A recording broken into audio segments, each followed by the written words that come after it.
ఇందిరమ్మ గట్టిగా ఈరోజు శ్రీమతి ఇందిరాగాంధీ గారి జయంతి.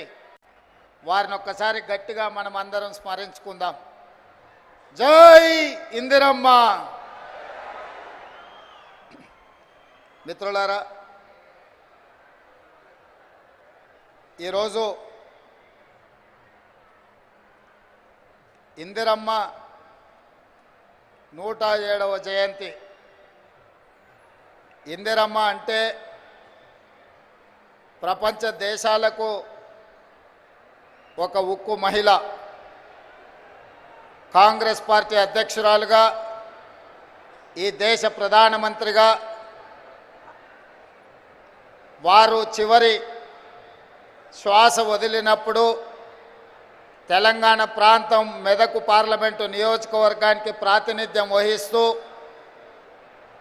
ఆఖరి శ్వాస వారు వదిలి ఈ గడ్డ మీద సూర్యచంద్రులు ఉన్నంతకాలం శ్రీమతి ఇందిరమ్మ పేరు మీద పేద ప్రజలకు, ముఖ్యంగా మా ఆడబిడ్డలకు, మా మహిళా సోదరీమణులకు సంక్షేమ అభివృద్ధి పథకాలను అందించాలని ఇందిరమ్మ రాజ్యాన్ని ఏర్పాటు చేసి ఇందిరమ్మ రాజ్యంలో ఆడబిడ్డల్ని కోటీశ్వరులను చెయ్యాలని ఈరోజు మన ప్రభుత్వం కంకణ బద్దులై ఈ వరంగల్ గడ్డ మీద కార్యక్రమాలను తీసుకోవడం జరిగింది. ఈ కార్యక్రమంలో నాతో పాటు ఉప ముఖ్యమంత్రి వర్యులు బట్టి విక్రమార్క గారు, మంత్రివర్గ సహచరులందరూ, పార్లమెంట్ సభ్యులు, శాసనమండలి సభ్యులు, శాసనసభ్యులు, ప్రభుత్వ సలహాదారులు, ఉన్నతాధికారులు, పార్టీ నాయకులు, పిసిసి అధ్యక్షులు, ప్రాణ సమానులైన 33 జిల్లాల నుంచి తరలి వచ్చిన మా ఆడబిడ్డలందరికీ కూడా హృదయపూర్వకంగా నేను నమస్కారాలు తెలియజేస్తున్నా. ఈ కార్యక్రమం మా ఆడబిడ్డలకే అంకితం. ఎందుకంటే ఈనాడు నేను తెలంగాణ రాష్ట్ర ముఖ్యమంత్రిగా అయినా, నేను ఆనాడు కాంగ్రెస్ పార్టీ తెలంగాణ శాఖకు అధ్యక్షుడిని అయినా ఆడబిడ్డల ఆశీర్వాదంతోనే, సోనియమ్మ ఇచ్చిన అవకాశంతో కాంగ్రెస్ పార్టీ అధ్యక్షుడు అవ్వడమే కాదు, వీడికి తరలి వచ్చిన వేలాది మంది ఆడబిడ్డలు గ్రామ గ్రామాన, తండాలలో, గూడాలలో, మారుమూల పల్లెల్లో ఇందిరమ్మ రాజ్యం రావాలి, మీ రేవంత్ అన్న ఈ తెలంగాణ రాష్ట్రానికి ముఖ్యమంత్రి అవ్వాలని మనసు నిండుగా ఆదరించి ఆహ్వానించి మీ భుజాల మీద మోసిండ్రు. కాబట్టి ఈరోజు ఈ వేదిక మీద ఉన్న పెద్దలందరూ నాతో సహా ఈరోజు వివిధ బాధ్యతలను నిర్వహిస్తున్నాం. మరి వివిధ బాధ్యతలను నిర్వహిస్తున్న మేము మీ ఆశీర్వాదంతో అవకాశం వస్తే మీకు కృతజ్ఞత తెలుపుకునే బాధ్యత, ఆడబిడ్డలకు అన్ని అవకాశాలు అందించాల్సిన బాధ్యత ఈరోజు మా పార్టీ మీద, మా ప్రభుత్వం మీద ఉన్నది. అందుకే ఆనాడు 2014 నుంచి 2019 వరకు ఆనాటి ముఖ్యమంత్రి చంద్రశేఖరరావు గారు మంత్రివర్గంలో ఒక్క ఆడబిడ్డ కూడా మంత్రిగా లేకపోయినా 5 సంవత్సరాలు మౌనంగా ఉన్న ఆడబిడ్డలు ఆ తర్వాత ఇచ్చిన తీర్పుతో మొదటి మంత్రివర్గంలోనే మీ అభిమాన నాయకురాలు శ్రీమతి కొండా సురేఖ గారు, మా సోదరీమణి సీతక్కను ఈరోజు మంత్రివర్గంలో ఈ ఓరుగల్లు గడ్డ మీద నుంచే ఈ ఆడబిడ్డలను మంత్రివర్గంలో ప్రముఖ స్థానం ఇచ్చి ఈనాటి ఈ సభా నాయకత్వాన్ని కూడా ఆ ఆడబిడ్డల చేతుల్లోనే పెట్టడం జరిగింది. ఇదే కాదు, వరంగల్ పార్లమెంటు నుంచి కూడా డాక్టర్ కడియం కావ్యను ఈరోజు పార్లమెంటు సభ్యురాలుగా ఈ తెలంగాణ రాష్ట్రం నుంచి పార్లమెంటులో గలం విప్పుతుందంటే ఒక ఆడబిడ్డ ఈరోజు వరంగల్ ప్రాంతం నుంచి పార్లమెంటుకు ప్రాతినిధ్యం వహిస్తుంది. అదే కాదు, పాలకుర్తిలో మీకు తెలుసు, ఒక రాక్షసుడు అక్కడ రాజ్యమేలుతుంటే మీ సోదరీమణి యశస్విని రెడ్డి ఆ రాక్షసుని బండ, ఆయన పెద్ద రాజకీయ కొండ కదా, ఆ కొండను ఎట్లా ఢీకొంటామని పాత్రికేయ మిత్రులు అడిగితే కొండైనా దెబ్బ కొడితే పగులుతుందని చెప్పి ఆ కొండను బద్దలు కొట్టి పాలకుర్తి గడ్డ మీద కాంగ్రెస్ పార్టీ జెండాను ఎగరేసింది కూడా ఈరోజు ఆడబిడ్డనే అన్న సంగతి నేను ఈ సందర్భంగా చెప్పదలుచుకున్నా. ఇవాళ మన తెలంగాణ రాష్ట్ర ప్రభుత్వానికి చీఫ్ సెక్రటరీగా ఆడబిడ్డనే ఉన్నది. ఈరోజు మహిళా అధికారులు అనితా రామచంద్రన్ గారు కానీ, దివ్య గారు కానీ, ఈరోజు సృజన గారు కానీ, వరంగల్ అదేవిధంగా హనుమకొండ కలెక్టర్లుగా ఈరోజు ఆడబిడ్డలే అధికారంలో ఉన్నారు. ఇవాళ ఈ వరంగల్ కార్పొరేషన్కి మేయర్గా కూడా ఆడబిడ్డనే ఉన్నది. ఇలా చెప్పుకుంటూ వెళ్తే ఈరోజు ఇందిరమ్మ జయంతి సందర్భంగా ఈ వేదిక మొత్తం వేదిక మీదనే కాదు, వేదిక ముందు కూడా వేలాది మంది ఆడబిడ్డలే ఇది ఆడబిడ్డల రాజ్యం అని ధైర్యంగా చెప్పుకునే అవకాశం ఈ ప్రభుత్వం మాది, మా అధికారం నడుస్తుంది అని ఆడబిడ్డలు గుండె ధైర్యంతో మాట్లాడే అవకాశం ఇవాళ ఇక్కడికి వచ్చింది. ఉదయం ఈరోజు నేను స్వయం సహాయక సంఘాలకు సంబంధించిన ఆడబిడ్డల స్టాల్స్ నేను చూస్తే పెద్ద పెద్ద పారిశ్రామికవేత్తల కంటే, ఒకప్పుడు పారిశ్రామికవేత్తలంటే టాటాలు, బిర్లాలు, ఆ తర్వాత అదానీ, అంబానీలో గురించి విన్నాం. కానీ ఈనాడు మన కళ్ళ ముందు ఆ స్టాల్స్ చూసినప్పుడు ఇవాళ మా ఉప ముఖ్యమంత్రి బట్టి విక్రమార్క గారు సోలార్ పవర్ ప్రాజెక్టులు ఇవ్వాలని, 1 కోటి మంది మహిళల్ని కోటీశ్వరులను చెయ్యాలన్న ఆలోచన చెబుతుంటే టాటా, బిర్లాలనే కాదు అదానీ, అంబానీలను తలదన్నే వ్యాపారవేత్తలుగా మా ఆడబిడ్డల్ని ఇందిరమ్మ రాజ్యంలో తయారు చేసి కార్పొరేట్ కంపెనీలకు సవాలు విసిరి ఈరోజు సౌర విద్యుత్ ప్రాజెక్టులు ఆడబిడ్డలకు ఇవ్వడానికి ఇవాళ మన ప్రభుత్వం నిర్ణయం తీసుకున్నది. నేను అడుగుతున్న 10 సంవత్సరాలు అధికారంలో ఉన్న వాళ్ళను, నిన్న మొన్న టీవీలలో చూస్తున్నా మా నాయని రాజేందర్ రెడ్డితో ఒక ఆయన వాదిస్తున్నాడు, మేం చేసిందేదో మీరు వచ్చి టెంకాయ కొడుతురని. నేను ఆ పెద్ద మనిషికి చెప్పదలుచుకున్నా, కాళోజీ కళాక్షేత్రం కట్టడానికి 10 సంవత్సరాలైనా పూర్తి చేయడానికి మీకు చేతులు రాలేదు అని అంటే ఈరోజు మీ బుద్ధి ఏందో, మీ ఉద్దేశం ఏందో ఇవాళ స్పష్టంగా అర్థమైంది. మీ చేతగాని తనం వల్ల మీరు దద్దమ్మలు కాబట్టే కాళోజీ కళాక్షేత్రాన్ని మీరు పూర్తి చేయలేదు కాబట్టే కాళోజీ కళాక్షేత్రాన్ని పూర్తి చెయ్యాలి అని నాయని రాజేందర్ రెడ్డి 50 సార్లు హైదరాబాద్కు వచ్చి సచివాలయంలో కూర్చొని ఇన్ఛార్జ్ మంత్రి శ్రీనివాస్ రెడ్డి గారితో చర్చించి ఈరోజు బట్టి విక్రమార్క గారితో 45 కోట్ల రూపాయలు ఒక్కటే విడతలో విడుదల చేయించి ఈరోజు కాళోజీ కళాక్షేత్రాన్ని మనం పూర్తి చేసుకోవడం జరిగింది. ఇవాళ నేను గుర్తు చేసుకోదలుచుకున్నా, తెలంగాణ పోరాటానికి, తెలంగాణ పౌరుషానికి మారు పేరు, తెలంగాణ కోసం 4 దిశల తెలంగాణ వాదాన్ని భావవ్యాప్తి చేయడానికి కాళోజీ ఎంతో కృషి చేసిండు. కాళోజీని గుర్తించని ప్రపంచమే లేదు. కాళోజీ కవిత్వం చదవని వాడు అసలు కవేగాడు, అతడికి చదివే రాదు అనుకునే విధంగా కాళోజీ ఒక బలమైన ప్రభావం మన మీద చూపించింది. అలాంటి కాళోజీ కళాక్షేత్రాన్ని 10 సంవత్సరాలైనా ఆనాటి ప్రభుత్వంలో ఉన్న పెద్దలు పూర్తి చేయకపోతే వచ్చిన తర్వాత నా బాధ్యతగా భావించి కాళోజీ స్ఫూర్తిగా ఇదే ప్రాంగణంలో రైతు సంఘర్షణ సభను ఏర్పాటు చేసి రైతు డిక్లరేషన్ రాహుల్ గాంధీ గారితో చేపించిన తర్వాత తెలంగాణలో కాంగ్రెస్ పార్టీ స్థితిగతులు మారినాయి. అందుకే ఈ కాళోజీ గడ్డ మీద నుంచి, ఈ ఓరుగల్లు పోరాటం నుంచి ఈనాడు తెలంగాణ రాష్ట్రంలో ప్రభుత్వం ఏర్పాటు చేసినాం. మరి అలాంటి గడ్డ మీద కాళోజీ కళాక్షేత్రం వాయిదాలు పడుతూ ఉంటే చూస్తూ ఊరుకుందామా? ఏది ఏమైనా ఎంత ఖర్చైనా కాళోజీ కళాక్షేత్రాన్ని పూర్తి చెయ్యాలన్న పట్టుదలతోటి ఇవాళ కాళోజీ కళాక్షేత్రాన్ని పూర్తి చేసుకొని ఇందిరమ్మ జయంతి నాడు ఈరోజు మనం ప్రారంభించుకున్నాం. మీరు చెయ్యాలన్న ఆలోచన చేయలే. కనీసం చేసిన వాళ్ళను అభినందించడానికి మీ అధినేతలకు ఒకవేళ అభ్యంతరం ఉంటే మీరు నోరు మూసుకొనైనా ఉండండి తప్ప చేసే వాళ్ళ కాళ్ళల్లో కట్టెబెట్టాలన్న ఆలోచన చెయ్యకండి. వచ్చేసారి డిపాజిట్లు కూడా దక్కవు అని చెప్పి నేను వాళ్ళకి చెప్పదలుచుకున్నా. అదేవిధంగా మిత్రులారా, ఈ వరంగల్ హైదరాబాద్ ఆనాడు నిజాం రాజులు పాలించినప్పుడు ఈ వరంగల్ సామ్రాజ్యం కాకతీయుల కంచు కోటలు, రాణి రుద్రమ, ప్రతాపరుద్రుడు ఒక పక్కన ఈ దేశానికి ఈ ప్రపంచానికి తలమానికమైన ఒక గొప్ప పరిపాలన అందించి కాకతీయులు కట్టిన గొలుసు కట్టు చెరువులు ఇవాళ ప్రపంచానికి ఆదర్శమైన నగరం. ఈ నగరం చారిత్రాత్మకమైన నగరం. ఇక్కడ కట్టిన 1000 స్తంభాల గుడి కావచ్చు, రామప్ప దేవాలయం కావచ్చు, ఇలా చెప్పుకుంటూ పోతే ఇక్కడున్న కోటలు కావచ్చు, ఇక్కడున్న చెరువులు కావచ్చు, ఇక్కడున్న సంస్కృతి ప్రపంచానికి ఆదర్శంగా ఉండే గొప్ప నగరం. అలాంటి నగరం ఉమ్మడి రాష్ట్రంలోనే కాదు, ప్రత్యేక తెలంగాణలో కూడా చంద్రశేఖరరావు గారి చేతిలో మోసపోయి గోసపడుతుంటే ఈ నగరము ఇది పట్టణంగానే నిలిచిపోతే ఈ పట్టణాన్ని గొప్ప నగరంగా చెయ్యాలి. హైదరాబాదు నగరానికి పోటీ నగరంగా ఒక అద్భుతమైన అభివృద్ధి చేయాలని ఆలోచన చేసినాం.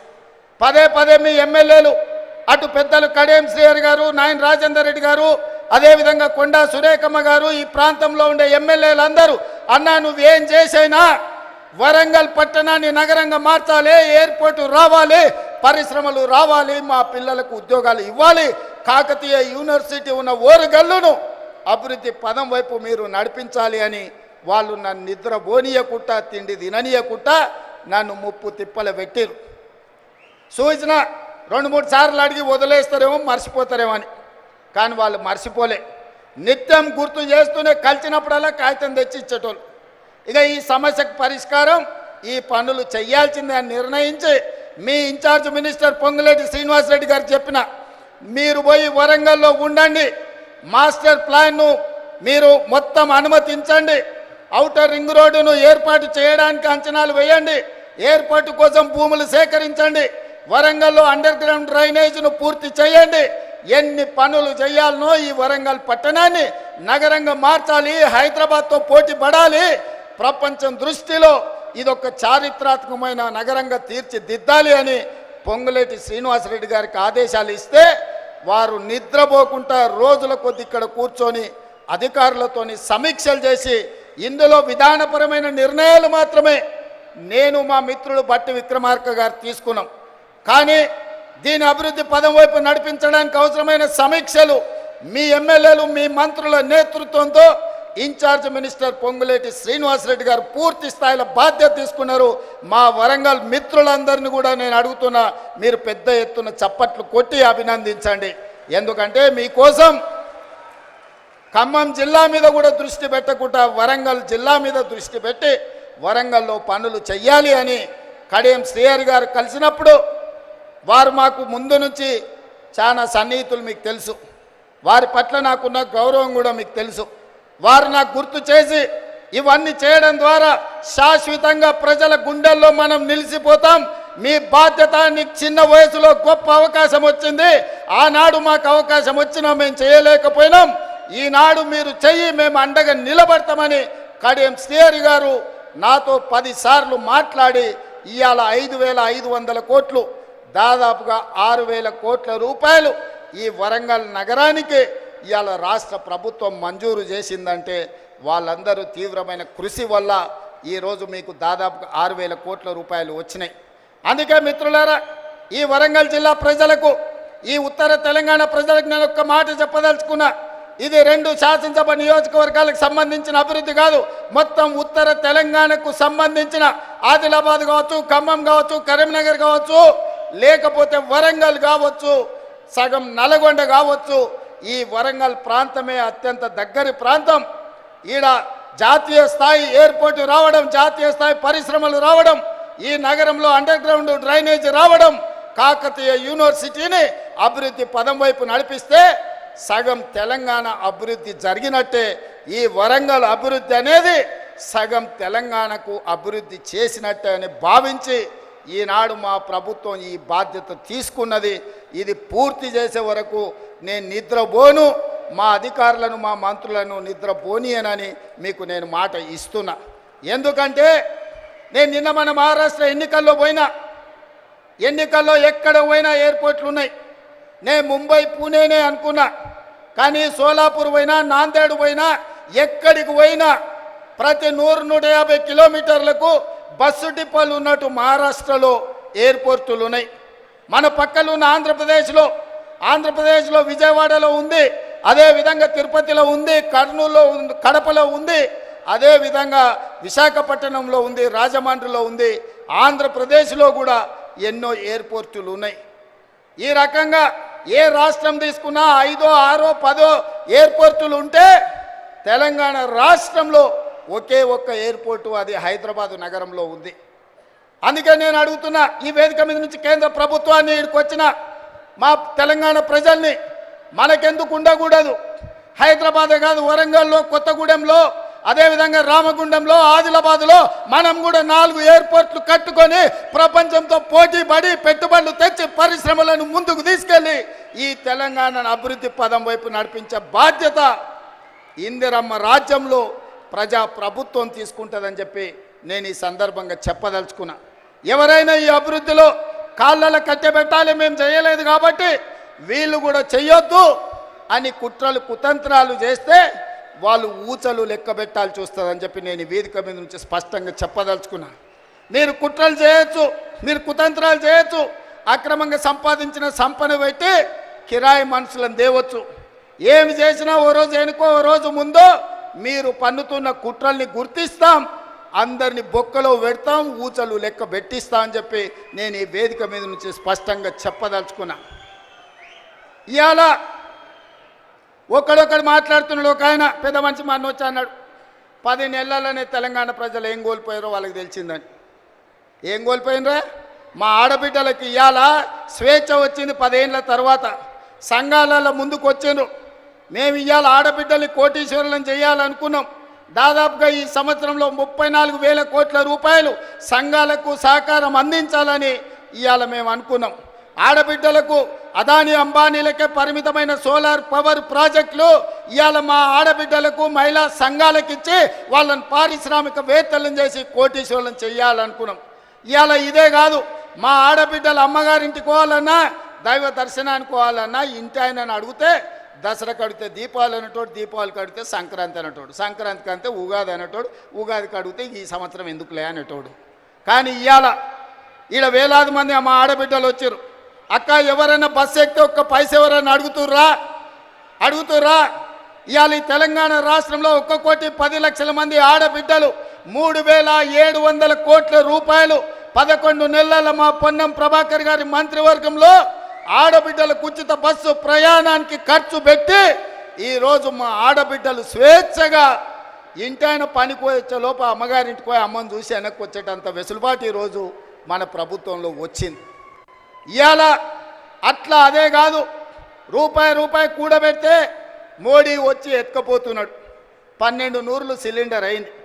ఆయనలో సోనియమ్మ ఆడబిడ్డల కట్టెల పొయ్యి కష్టాలు, కన్నీళ్ళ పొగతో ఊపిరితిత్తుల్లో పోయి క్యాన్సర్ వచ్చి చచ్చిపోతుంటే ఆడబిడ్డలకు సిలిండర్ గ్యాస్ పోయి ఇచ్చి 400 రూపాయలకే సోనియమ్మ సిలిండర్ ఇచ్చింది.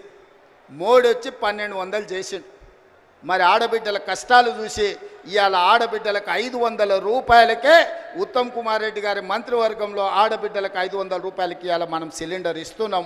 ఈ దేశంలో ఎక్కడైనా 500 రూపాయలకు బీజేపీ ప్రభుత్వం సిలిండర్ ఇస్తుందా? ఒక్కసారి ఆలోచన చేయండి అని నేను అడుగుతున్నా. ఇదే కాదు, నేను కానీ బట్టి గారు కానీ పాదయాత్ర చేసేటప్పుడు చాలామంది పేదలు వచ్చి మీరు వ్యవసాయానికి 24 గంటల ఉచిత విద్యుత్ ఇస్తున్నారు, బాగానే ఉంది, కానీ మాకు భూమి లేదు, మేము ఇంట్లో ఫ్యాన్ వేసుకున్నా, ఫ్రిడ్జ్ పెట్టుకున్నా, టీవీ చూసినా మా కరెంటు బిల్లు పేలిపోతుంది, 2,000 కట్టాల్సి వస్తుందని మా దృష్టికి తెచ్చారు. అందుకే ఆలోచన చేసినాం, సోనియమ్మ అనుమతి తీసుకున్నాం. మల్లికార్జున ఖర్గే గారి ఆదేశాలతోని ఇవాళ ప్రతి పేదవాడి ఇంట్లో 200 యూనిట్లు ఉచితంగా, 50 లక్షల కుటుంబాలకు 200 యూనిట్లు ఉచితంగా కరెంట్ ఇస్తున్న ప్రభుత్వం ఈ దేశంలోనే తెలంగాణ రాష్ట్రంలో ఉందన్న సంగతి ఇవాళ నేను చెప్పదలుచుకున్నా. ఆ పైసలు కూడా మా ఆడబిడ్డలకు మిగులుతున్నాయి. మా అక్కలందరికీ తెలుసు, ఇంటాయన చేతిలో నగదు ఉంటే బెల్ట్ షాప్ పోతాయి, మా ఆడబిడ్డల దగ్గర నగదు ఉంటే పిల్లలు బడిపోతారు. అవునా అక్క? ముందలంతా మా వాళ్ళు కూర్చున్నారా, వెనకాల అక్కలను అడగకుండా మీరంతా అడ్డం కూర్చుంటే ఎట్లనే? ఇవాళ నగదు ఇంటాయన చేతులుంటే ఊర్లో మంచినీళ్ళు దొరికినా దొరకకపోయినా కేసీఆర్ తెలిసిన బెల్ట్ షాప్ దగ్గర పోతుంది ఆ నగదు. కానీ మన ప్రభుత్వంలో కరెంటు బిల్లులతో మిగిలిన నగదు, అదేవిధంగా సిలిండర్లు మిగిలిన నగదు ఈరోజు సంఘాలకు నగదు జీరో వడ్డీతో ఇచ్చిన నగదు మా ఆడబిడ్డల దగ్గరుంటే మా ఆడబిడ్డల నగదుతోని తమ బిడ్డల్ని బడికి పంపించి ప్రయోజకుల్ని చేస్తుండ్రు. ఇవాళ వాళ్ళ చేతిలో వెసులుబాటు ఉండాలి, ఆడబిడ్డ చేతిలో పెత్తనం ఉండాలి అని ఇవాళ మేము కోరుకుంటున్నాం. కేసీఆర్ ఏమో ఆడబిడ్డలకు పెత్తనం వస్తే తాగుబోతోళ్ళు ఉండరు, తాగుబోతోళ్ళు లేకపోతే ఆయన సంఘాన్ని కోల్పోతా అని ఆయన అనుకుంటున్నాడు. ఎందుకంటే ఈ రాష్ట్రంలో తాగుబోతుల సంఘానికి ఏకగ్రీవ అధ్యక్షుడు ఎవడని ఉన్నాడా అంటే ఆయన కేసీఆర్. ఈ వేదిక మీద నిఖత్ జరీన్ ఉన్నది, ఆ అమ్మాయి బాక్సింగ్కు ఛాంపియన్. ఈషా సింగ్ ఉన్నది, ఆ అమ్మాయి స్పోర్ట్స్కు ఛాంపియన్. అదేవిధంగా దీప్తి అని వరంగల్ నుంచి పారామెడికల్లో కాంస్య పథకం తెస్తే ఈరోజు ప్రభుత్వ ఉద్యోగం ఇచ్చినాం. వాళ్ళందరూ క్రీడలకు, సానియా మిర్జా టెన్నిస్కు బ్రాండ్ అంబాసిడర్. ఇట్లా చెప్పుకుంటూ పోతే ఒక్కొక్కరు ఒక బ్రాండ్కు అంబాసిడర్లు. కానీ మన కేసీఆర్ దేనికి బ్రాండ్కి అంబాసిడర్ అయ్యా? ఫుల్కో ఆఫ్కో బ్రాండ్ అంబాసిడర్ ఆయన. అందుకే ఈ రాష్ట్రాన్ని మొత్తం ఒక తాగుబోతుల సమూహంగా మార్చి ఊర్లూరులో బెల్ట్ షాపులు తెచ్చి మందులని మనుషుల్ని మందులో మత్తులో ముంచి ఆలోచన చెయ్యకుండా చేసి అధికారంలో కూర్చోవాలి అనుకున్నాడు. కానీ తెలివిగల తెలంగాణ ప్రజలు తేరుకున్నారు, దిమ్మ తిరిగే జవాబు ఇచ్చిండ్రు. ఇవాళ ఆయన అంటున్నాడు ఏం కోల్పోయినరో తెలిసిందని. ఏం కోల్పోలేదు కేసీఆర్ గారు, మీరు ఆ ఫామ్ హౌజుల్నే ఉండండి, కావాలంటే వైన్ షాప్ ఆయనకు చెప్తా, కావాల్సినప్పుడల్లా సీసాలు నీకు అందిస్తూనే ఉంటాడు. ఆ బిల్లు కూడా నువ్వు కట్టకు, మా వాళ్ళు కడతారు, మా పిల్లలు కడతారు. నీ ఇంట్లో 4 పదవులు కోల్పోయారు తప్ప తెలంగాణ సమాజం ఏం కోల్పోలే. నీ నౌకరి పోతే తెలంగాణ నిరుద్యోగ యువకులకు, నీ తండ్రి కొడుకుల నౌకరి ఊడగొడితే తెలంగాణ నిరుద్యోగ యువకులకు 10 నెలల 50,000 ఉద్యోగాలు ఇచ్చిన ప్రభుత్వం ఈ దేశంలో ఏదైనా ఉంది అంటే అది ఇందిరమ్మ ప్రభుత్వం. ఆ ఇందిరమ్మ ప్రభుత్వంలో 50,000 ప్రభుత్వ ఉద్యోగాలు ఇచ్చిన ఘనత నా మంత్రివర్గ సహచరులదని నేను ఈ వేదిక మీద నుంచి గర్వంగా నేను చెప్పదలుచుకున్నా. అదేవిధంగా ఇవాళ నీ కొడుకు నీది నౌకరి ఊడగొడితే ఇవాళ 23 లక్షల రైతు కుటుంబాలకు 25 రోజుల్లో మా భట్టి గారి చేతుల మీద 18,000 కోట్ల రూపాయల రైతు రుణమాఫీ చేసిన రాష్ట్రం ఈ దేశంలో ఉందంటే అది నా తెలంగాణ, నా ప్రభుత్వం, నా సహచర మంత్రివర్గ సభ్యుల సహకారంతో రైతులకు ఈరోజు 18,000 కోట్ల రూపాయల రుణమాఫీ చేసినాం. ఇంకా కొంతమందికి రావాలి, నాకు తెలుసు. అక్కడక్కడ ఇంకా కొంతమందికి తప్పులతోనో ఖాతాల నెంబర్లు సరిగ్గా లేకనో చిన్న చిన్న కారణాల చేత ఇంకా కొంచెం బకాయి ఉంది. 100% ఈ వేదిక మీద నుంచి ఆనాడు భద్రకాళి సాక్షిగా ఈ వరంగల్ గడ్డ మీద నుంచి చెప్పిన 15 ఆగస్టు లోపల 2 లక్షల రుణమాఫీ చేస్తా అన్నా, సమ్మక్క సారలమ్మ సాక్షిగా ఇలా చెప్పిన 18,000 కోట్ల రూపాయలు భద్రకాళి సాక్షిగా, సమ్మక్క సారలక్క సాక్షిగా 15 ఆగస్టు లోపల రైతుల ఖాతాలు వేసిన. ఇవాళ కూడా నేను మాట ఇస్తున్నా, ఈ వరంగల్ గడ్డ మీద నుంచి మాట ఇస్తే తల తెగిపడ్డా మడమ తిప్పకుండా ముందు నిలబడే లక్షణమున్న కాంగ్రెస్ పార్టీ కార్యకర్తను అందరి రైతులకు రుణమాఫీ చేసే బాధ్యత నాది. మీ ఖాతాలు సవరించుకోండి, మీ ఖాతాలలో ఉన్న తప్పులను సరిదిద్దుకోండి. మీ అందరికీ రుణమాఫీ చేసే బాధ్యత మా ప్రభుత్వం తీసుకుంటుంది. ఎవడో తప్పుడు మాటలు చెప్తే నమ్మకండి, మీకు అండగా నిలబడతా. 10 ఏళ్లలో వాళ్ళు చెయ్యండి, 1,00,000 రూపాయలు చేస్తామని 10 ఏళ్లలో 4 విడతలని ఎవరికి చేసిండ్రో అసెంబ్లీలో చర్చ పెడదాం. రమ్మను బిల్లారంగా ఎవరు వస్తారో చర్చకు. కానీ 10 నెలల మన ప్రభుత్వం చేస్తే 10 ఏళ్ళు వాళ్ళు చేయలేని పని మనం చేసినాము. అభినందించడానికి నోరు రాకపోయింది, కానీ రోజు కాళ్ళలో కట్టెబెట్టాలని కట్టెలు తీసుకొని తిరుగుతారు బిల్లారంగలు ఇద్దరు. ఇట్లాంటి పరిస్థితుల్లో ఈ రాష్ట్రంలో ఆర్థికంగా వాళ్ళు చేసిన అప్పులు 7 లక్షల కోట్లు. ఇవాళ ఈ రాష్ట్రంలో ప్రతి నెల వస్తున్న ఆదాయం, పాత్రికేయ మిత్రులారా రాసుకోండి, ప్రతి నెల ఈరోజు తెలంగాణ రాష్ట్రంలో వస్తున్న ఆదాయం 18,500 కోట్లు. ఈ 18,500 కోట్లలో 6,500 కోట్లు దాదాపుగా ప్రభుత్వ ఉద్యోగులకు జీతాలు పెన్షన్ల కింద పోతున్నాయి. ఇంకొక 6,500 కోట్లు కేసీఆర్ చేసిన 7 లక్షల కోట్లకు అప్పు మిత్తి కింద కట్టడానికి పోతున్నాయి. ఈ 13,000 కోట్లు జీత భత్యాలకు కేసీఆర్ మన నెత్తి మీద మోపిన అప్పుకు ఇవాళ పోతే మిగిలిన 5,500 కోట్లు ప్రతి నెల ఆదాయం ఉంటే ఎన్నో రకాల ఇబ్బందులను ఎదుర్కొని కడుపు కట్టుకొని అవినీతిని నిర్మూలించి రూపాయి కూడబెట్టి ఇవాళ రైతు రుణమాఫీ చేస్తే మమ్మల్ని అభినందించడానికి నీ మనసు లేదు, కానీ ఈరోజు మమ్మల్ని శాపనార్థాలు పెట్టే ప్రయత్నం చేస్తున్నారు. అందుకే ఇవాళ కేసీఆర్ బాధపడుతుండు. ఎందుకంటే రైతులకు రుణమాఫీ రేవంత్ రెడ్డి చేసే కదా, ఇంకా నాకేం మిగులుతుంది చెప్పనే అని. ఒరేసుకుంటే ఆనాడు ఉరి అన్నాడు, అవునా? ఒరేసుకుంటే ఉరేసుకున్నట్టే అని కేసీఆర్ ముఖ్యమంత్రిగా మాట్లాడిండా లేదా? అలాంటి చంద్రశేఖర్ రావు ఆయన 150 ఎకరాలు ఫామ్ హౌస్లో ఒరేసుకుంటే ఆ వివరాలన్నీ బయటపెట్టి బండారం బయటపెట్టి బండకేసాయల్లో కొట్టిన ఇవాళ బాజాబ్తా తెలంగాణ సమాజం 66 లక్షల ఎకరాలల్లా 1,53,00,000 మెట్రిక్ టన్నుల వరి ధాన్యాన్ని స్వతంత్రం వచ్చినప్పటి నుంచి ఈ రోజు వరకు ఏ రాష్ట్రం, ఉమ్మడి రాష్ట్రం ఆంధ్రప్రదేశ్లో కూడా 23 జిల్లాలు ఉన్నప్పుడు కూడా ఇంత పంట రాలే. ప్రపంచ రికార్డు ఇవాళ తెలంగాణ రాష్ట్రం 66 లక్షల ఎకరాలలో 1,53,00,000 మెట్రిక్ టన్నుల వరి ధాన్యాన్ని పండిస్తే ఎంఎస్పి ఇవ్వడమే కాదు, సన్న వడ్లకు 500 రూపాయల బోనస్ ఇచ్చి కొంటున్న రాష్ట్రం ఈ దేశంలోనే తెలంగాణ రాష్ట్రం ఉంది. రైతులను ఆదుకున్న ప్రభుత్వం ఇందిరమ్మ రాజ్యంలో ప్రజా ప్రభుత్వం అని నేను చెప్పదలుచుకున్నా. ఇవన్నీ కోల్పోయిన టాన్ కేసీఆర్ని అడుగుతున్నా, నీ దుఃఖమేందో నీ బాధ ఏందో నువ్వు చెప్పింది నిజమైతే రా, అసెంబ్లీలోకి రా, చర్చ పెడదాం. తారీఖు నిర్ణయించు. చంద్రశేఖరరావు ఏ రోజు చెప్తావో, ఏ సమయం చెప్తావో ఆ రోజు అసెంబ్లీ పెడతా రా. నువ్వు ఓడితే ఇంట్లో పోయి బంతవా? రాహుల్ గాంధీని చూసి సిగ్గు తెచ్చుకో.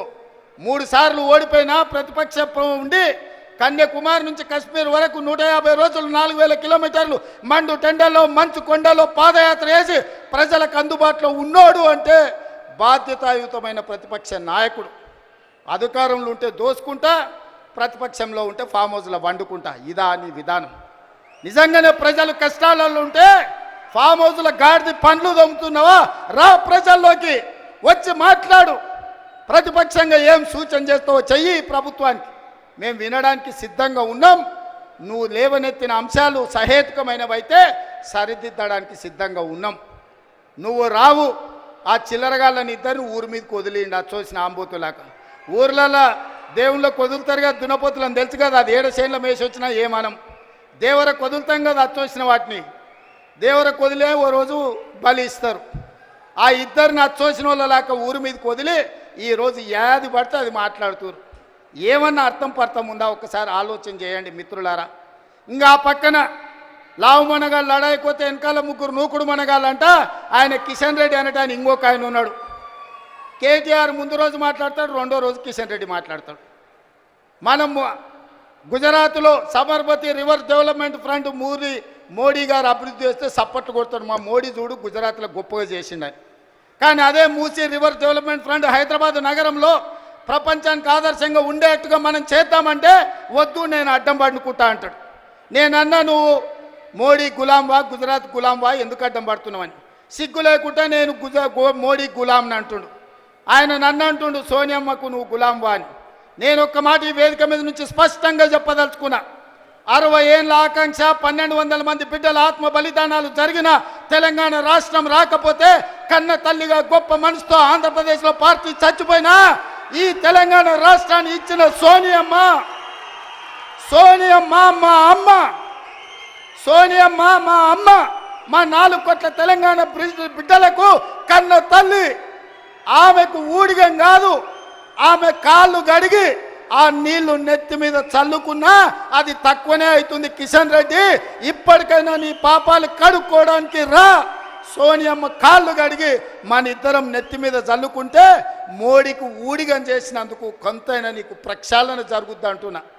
పార్లమెంటులో నిటారుగా నిలబడి ఈ దేశ ప్రధానమంత్రి నరేంద్ర మోడీ తెలంగాణ రాష్ట్రాన్ని సోనియమ్మ పార్లమెంటు తలుపులు బంద్ చేసి దుర్మార్గమైన పని చేసి తల్లిని చంపి పిల్లని బతికించింది. తెలంగాణ రాష్ట్ర ఏర్పాటునే అపహాస్యం చేసిన నరేంద్ర మోడీ తెలంగాణ ద్రోహి. అలాంటి తెలంగాణ ద్రోహికి నువ్వు బానిసవై గులామువై నువ్వు గుజరాత్ పోతే నువ్వు గుజరాత్ పోయి గార్దులను కాసుకో కిషన్ రెడ్డి. ఈ తెలంగాణలో ఒక్క నిమిషం కూడా నీకు ఉండడానికి అర్హత లేదని నేను చెప్పదలుచుకున్నా. ఇన్ని రోజులు నువ్వు అంటే గౌరవ మర్యాద ఉండే, అందుకే మాట్లాడేటప్పుడు ఆచితూచి మాట్లాడేటోని కిషన్ రెడ్డి గురించి. కానీ కిషన్ రెడ్డి మీద ఉన్న గౌరవం నాకు 100% పోయింది. తెలంగాణ రాష్ట్ర ఏర్పాటుని వ్యతిరేకించి తెలంగాణ రాష్ట్ర పౌరుషాన్ని అవమానించిన నరేంద్ర మోడీకి నువ్వు గులాంగా మారినవంటే నువ్వు తెలంగాణ బతకడానికి అర్హత కోల్పోయినావు కిషన్ రెడ్డి. తట్టపెట్ట సర్దుకొని నడువు గుజరాత్కు, నువ్వు ఆన్ని పోయి గులాంగిరి చేసుకో. నేను మళ్ళొక్కసారి చెప్పదలుచుకున్నా, సోనియమ్మ కనికరం వల్ల, సోనియమ్మ త్యాగం వల్ల 60 సంవత్సరాల మా తెలంగాణ రాష్ట్ర స్వప్నం నిజమైంది. ఇవాళ సోనియమ్మకి ఎంత చేసినా తక్కువే. ఆ సోనియమ్మ కాళ్ళు గడిగి నెత్తి మీద చల్లుకోవడానికి మేమందరం సిద్ధంగా ఉన్నాం. ఇది అవమానంగా కాదు, ఆత్మ గౌరవంగా మేము భావిస్తున్నాం కిషన్ రెడ్డి. ఆ తల్లే లేకపోతే ఈ తెలంగాణ రాష్ట్రమే లేదు. ఈ తెలంగాణ రాష్ట్రంలో ఆత్మ గౌరవంతో ఇంత వేలాది మంది మనం సభ జరుపుకునేటోళ్ళం కాదు కిషన్ రెడ్డి. ఇప్పటికైనా తెలుసుకో, ఉద్యోగం మోడీ ఇచ్చిండు అనుకుంటున్నామేం, నీకు ఉద్యోగం ఇచ్చింది సికింద్రాబాద్ ప్రజలు. నీ ప్రజలకు కృతజ్ఞతగా ఉండు, నీ ప్రాంతానికి కృతజ్ఞతగా ఉండు. నీ ప్రాంత ఆత్మగౌరవాన్ని కాపాడలేనోడు ఇవాళ కాలేజీ ఉండుంటే ఈ కిషన్ రెడ్డిని, ఈ కేసీఆర్ను పొలిమేరలు దారి వరకు ధర్మమని చెప్పుండేవాడు. మనవాడే ద్రోహం చేస్తే పాతరేయండి, పక్కవాడు వస్తే పొలిమేరలు దాటించండి అని. ఇవాళ మిమ్మల్ని పాతరేసినా కూడా తప్పు లేదు కాలేజీ స్ఫూర్తిగా. చివరగా జయశంకర్ గారు 10 ఏళ్ళు కేసీఆర్కు సిద్ధాంతకర్తగా జయశంకర్ సార్ పేరు చెప్పుకున్నాడు. చివరికి ఆయన సొంత ఊరు అక్కంపేటను కూడా రెవెన్యూ విలేజ్గా చెయ్యలే. నేను ఇందిరమ్మ రాజ్యం ప్రజాప్రభుత్వం ఏర్పడ్డాక జీవో ఇచ్చి జయశంకర్ గారి ఊరిని రెవెన్యూ విలేజ్గా మార్చి జయశంకర్ గారి ఆత్మగౌరవాన్ని నిలబెట్టడానికి ప్రయత్నం చేసింది మా ప్రభుత్వం. ఇదా తెలంగాణ కోల్పోయింది చంద్రశేఖర్ రావు? నేను నిన్ను అడుగుతున్నా, ఆడబిడ్డలకు ఉచిత బస్సు ఇస్తే తెలంగాణ కోల్పోయిందా? ఆర్టీసీ డ్రైవర్లతో ఇందిరా పార్క్ దగ్గర ధర్నా చేపిస్తావా? నీ కొడుకు ఆవారగాన్ని ఆడికి పంపించి వాడు కాకింగ్ చేసుకుంటాడు. వాడు రామారావా నాకు అర్థం కాలే. కాకింగ్ చేసుకొని ఆటోలో తిరుగుతా ఆయన ఆటో రాముడు అయిపోతాడంట. కొంచెమన్నా సిగ్గుండాలనే తెలంగాణ సమాజం ఏమనుకుంటుందని. ఇంత సిగ్గుసేరని తప్పిపోతారా 10 నెలలకే? ఇట్లాంటి నేను ఎవరిని చూడలే. ఇవాళ అందుకే ఈ వేదిక మీద నుంచి మీరిచ్చిన ప్రభుత్వం ప్రజాప్రభుత్వం ఇందిరమ్మ రాజ్యంలో పేదల సంక్షేమం కోసం పనిచేస్తున్నాం. ఏ గడ్డ మీద నుంచి పోరాటం మొదలుపెట్టినామో అదే గడ్డ మీద సంవత్సరం పూర్తి చేసుకున్న సందర్భంగా ఈ వరంగల్ పట్టణాన్ని నగరంగా మార్చి హైదరాబాద్తో పోటీ పడే విధంగా అభివృద్ధి చేయాలన్న ఆలోచనతోటి ఇవాళ మీకు నిధులను ఇవ్వడమే కాదు, మీ గడ్డ మీదనే మొట్టమొదటి ఉత్సవం జరుపుకున్నాం. ఈ ఉత్సవానికి వచ్చిన వాళ్ళే కాదు, తెలంగాణ నలుమూలలు ఉన్నోళ్ళందరినీ కూడా ఆశీర్వదించండి. ఇంకా 4 సంవత్సరాలు కడుపు కట్టుకొని రోజుకు 18 గంటలు, ఒక్కరోజు 1 గంట 1 నిమిషం కూడా సెలవు తీసుకోకుండా మీకోసం పనిచేస్తా.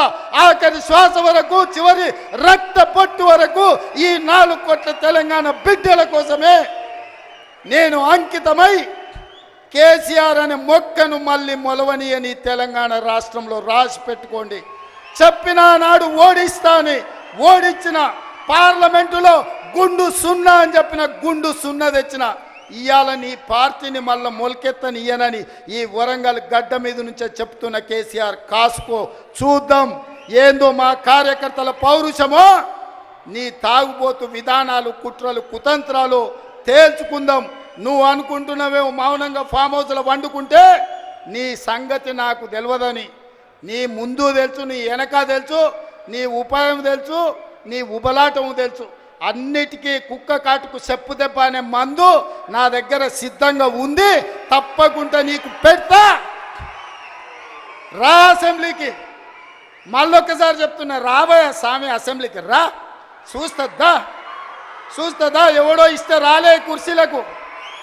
తొక్కుకుంటూ వచ్చిన కుర్చీలో నిన్ను తొక్కుకుంటూ వచ్చిన గుర్తు పెట్టుకో. రా అసెంబ్లీకి, మాట్లాడదాం, తేలుద్దాం. సిద్ధంగా ఉన్నా తారీఖు పెట్టు, సమయం పెట్టు, వచ్చి చెప్తా బిడ్డ నీ సంగతి. ధన్యవాదాలు సోదరులారా.